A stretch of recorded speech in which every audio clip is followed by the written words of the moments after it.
Did you know you could be a registered nurse in Japan without having to be fluent in Japanese? Well, I didn't know that either until I showed up to the Delta Sky Club in Tokyo on my way back to the States. I snagged a seat by the window and I sat across from this lady who was probably in her mid-40s. She was wearing super casual clothing and was just unassuming. And to break up the awkwardness, we started talking about why we're in Tokyo, what our jobs are, what do we do.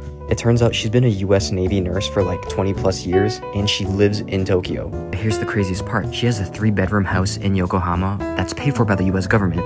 She has a car that's paid for by the US government, and she also gets a food stipend paid for by the US government. And then I asked, do they require you to speak Japanese? And she said, no, I don't speak any at all. And my jaw just dropped right then and there because previously I've researched this. In order to be a nurse in a Japanese hospital, you need to be fluent and take their version of the NCLEX in Japanese. But if you're a nurse for the Navy, your scope of care is only within military bases, and guess what? They speak English in them because they are American. And I started asking for more details, and she was like, yeah, like within these bases, it's usually just like service members and their families, their children, pregnant wives, that stuff like that. And it's rarely ever like combat inflicted wounds. You don't go out and, go on tour or anything. You're essentially working for a US healthcare institution that's outside of the United States. Now this changes everything for me because like if America goes to shit, you already know where I'm gonna be. And you get paid in USD, so that exchange rate is looking mighty fine. If my original plan of going to CRNA school or getting an MP doesn't work out, I'm gonna be here.